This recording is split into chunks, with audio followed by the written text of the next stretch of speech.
All right, our first reaction, we got beryllium sulfide, which is an ionic compound, reacting with bromine, which is an element that is a single replacement reaction.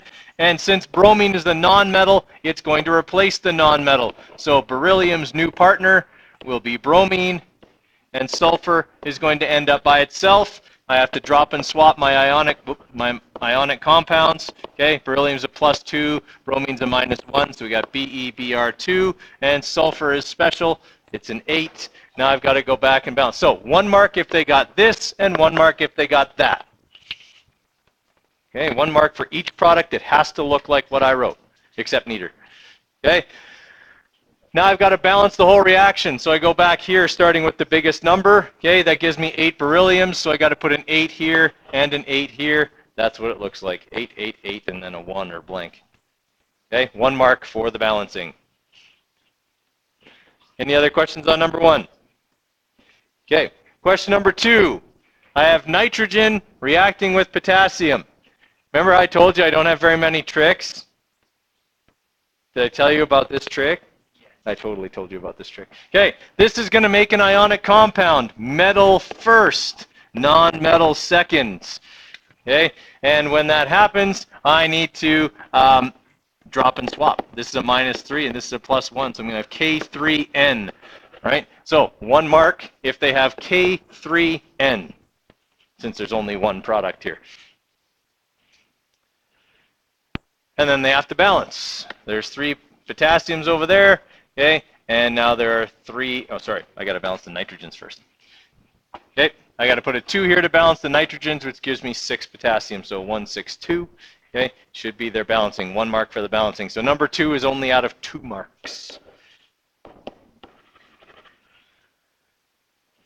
Questions on number 2? All right, number 3. I got copper 2 sulfate reacting with sodium hydroxide, both ionic compounds. It's a double replacement reaction, so the metals get new partners. Copper ends up with hydroxide, sodium ends up with sulfate. Since they're both ionic, they both need to be dropped and swapped. Sulfate's a -2, sodium's a +1, so we're going to have Na2SO4, 1 mark for that compound. Okay, over here, copper has a 2+ charge because sulfate is -2. So over here, copper has a 2+ charge, which means that the hydroxide needs brackets. 1 mark for CuOH in brackets 2. Then it's wrong, yeah. Yeah, guys, if they did not put the brackets, it's wrong, because then they're saying there's 1 copper, 1 oxygen, and 2 hydrogens, which is not the same as 1 copper and 2 hydroxides. Okay. Now we have to balance the whole thing. I'm going to start with hydroxide. Okay, put a 2 there, and that's all I should need because there's 2 sodiums on the other side, so 1 mark for balancing. That one's out of 3. Questions on number 3? Okay, number 4, I have a carbon-hydrogen containing compound. In this case, it's butane. It is reacting with oxygen gas. The products of a combustion reaction are always carbon dioxide and water. 1 mark each. I have to balance in alphabetical order. It's fine, yeah, they'll hopefully still get the same numbers. Okay, I have an even number, so I have to apply the rule of 2 and balance alphabetically. That gives me 8 carbons, so I put an 8 there. It gives me 20 hydrogens. 10 times 2 is 20. Now I balance the oxygens. 8 times 2 is 16, plus 10 more is 26. 13 times 2 is 26. 1 mark for the balancing. Questions on number 4? Okay, our last reaction, decomposition reaction. I have manganese 4 chloride. That's going to break down into manganese and chlorine. Chlorine is special. Comes as a 2 when it's by itself. That's kind of the trick to that one. So 1 mark for those each. Okay, 1 mark for manganese, 1 mark for Cl2. And then in order to make this balance, I need a 2 in front of the Cl2. 1 mark for that. Okay, so we are looking at a quiz that is out of 14 marks. Okay, give them a mark out of 14. Let them see it and bring them up to me, please. All right, what you have in front of you is your final kind of summative assessment, 4 marks on your ability to do all things related to reactions. It's out of 90 marks, okay? So there's 30 questions there. Each one is worth 3 marks. Okay? It is crucial that you listen carefully and make some notes on the instructions here. I mean, the instructions are on there, but for some reason people don't read them, and then they lose marks needlessly because they didn't show me the easy stuff that they could have got a mark for, and that's just sad. Okay? So I don't want you to miss anything. You're right on there. You're handing that in. Okay? That's the thing you're handing me. This is one of the very few things you are going to physically turn into me on paper. All right? Simply because this is a pain in the neck to do electronically. Because you got all the little subscript numbers and Roman numerals. It's just pain. It's easier to do that one on paper. Okay? All right. So for the first 10 questions, your 3 marks go as follows. Okay? You will get 1 mark for balancing. If it's already balanced, what do you need to put in the blank? Okay, make sure you put a 1 in the blank if it's already balanced. Okay, so 1 mark for balancing. And you are going to write the equation in words. So that'll be 1 mark for the reactants and 1 mark for products.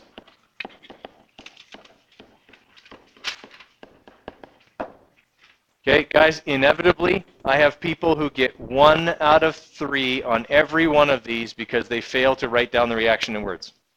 Okay, that's 2 of the 3 marks, writing the reaction in words underneath. Okay, just write it right in here where I've written the marks. Okay, you write the reaction out in words there. Okay, that's 2 of the 3 marks. 1 mark for the reactants, 1 mark for the products. Make sure that you do it. All right. Now, a couple of tips for this section, things that people forget.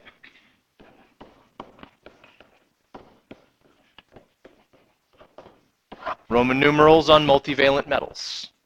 Okay, that's a very quick way to lose both marks for the reaction, because if you forget it on the reactant side, you'll probably forget it on the product side, and you won't get either side right, and you'll lose 2 marks even though you got everything else right.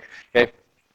So be on the lookout for multivalent metals like lead and iron and copper and cobalt and those kind of things. Okay, make sure that you put in Roman numerals where you need them. Prefixes. Okay, remember that there are going to be some molecular compounds in here, and you're going to need to be able to, put prefixes on where they belong. Obviously, not on any ionic compounds. Okay, but be on the watch for that. Okay, a couple of hints for you in terms of trickier ones. Okay, for the trickier ones, okay, I would suggest here that on this one, on number 4, that you start with nitrogen when you're balancing.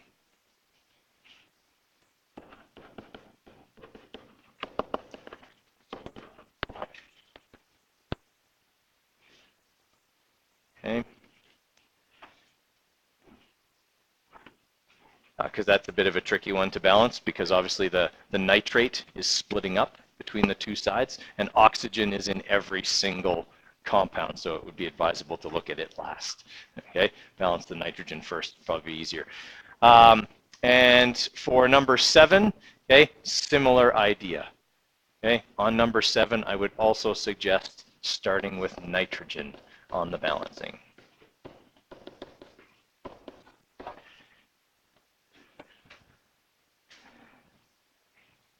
Okay, this one is very much like the like reaction number 1 in your lab. Very much like that one, number 7 is. Okay, and the rest I think you can handle there without any more hints.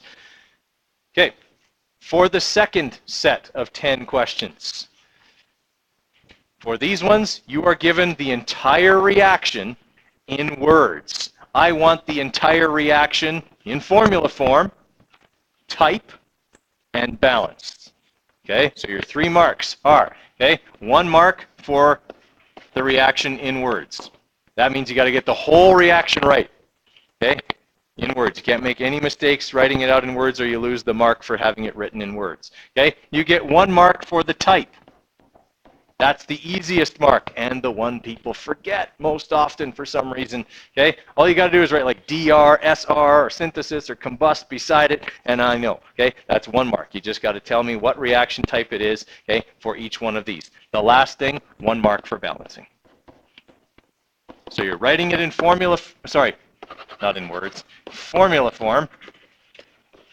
Okay, so in words. 1 mark in formula form, 1 for the type, 1 for balancing. Okay, still applies though. If you make one mistake with the formulas, will you likely get the balancing right? Probably not. Okay, so something to really watch for here. Okay, because this is where people get screwed up on this. Watch for special elements. Okay, people forget the special elements, then they don't put like the 2 or the 4 or the 8 beside them, and then they don't get the balancing right or the reaction right, and all they get is 1 out of 3 for getting the type right. Okay, so make sure that you are on the lookout for special elements because many of these reactions have them. Awesome question. Yeah, as long as I can tell what it is. Yeah, like if you want to abbreviate DR, SR, you know, C for combustion, SYN for synthesis, D for decomp, that's fine. Yeah. All right. Questions on those? Okay, so make sure, guys, that you're doing all 3 things that are being required of you. The last 10, predict the products and balance. That's all you do, okay? All you're doing is predict the products and balance. So you'll get 2 marks for the products, even if there's only 1 product, okay? Because I think there's 1 where that's the case, okay? So you get 2 marks for the products. They have to be, again, dropped and swapped correctly, or if they're alone, a special element, have the right number on them, okay? And 1 mark for it being balanced.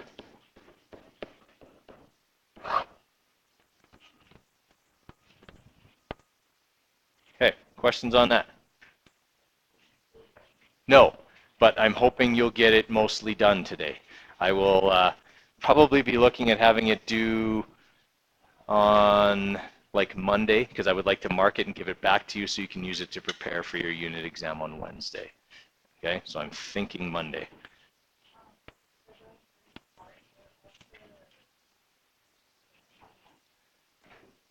Yes, sorry, the question was, are all of your compounds here properly swapped and dropped? Yes.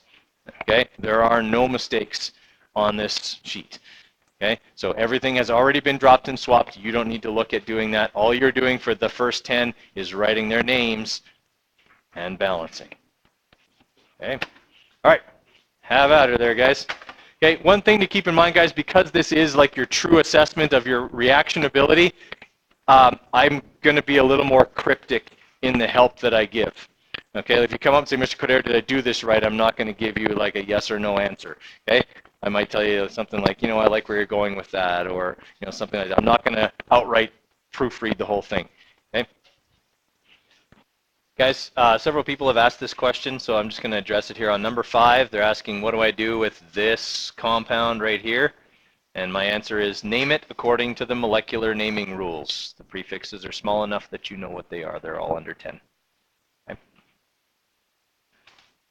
Guys, just another note here because a good question just came up. In various kinds of reactions, you might write water differently. Sometimes you're going to write it as H2O, sometimes as HOH. But how should you name it each and every time in words? Water. Yeah. Don't try and get fancy. Okay. That just brings a chance that you make a mistake. Okay, into play, and you don't want to do that. If you see H2O or HOH, it's just water. Just call it water. That's fine.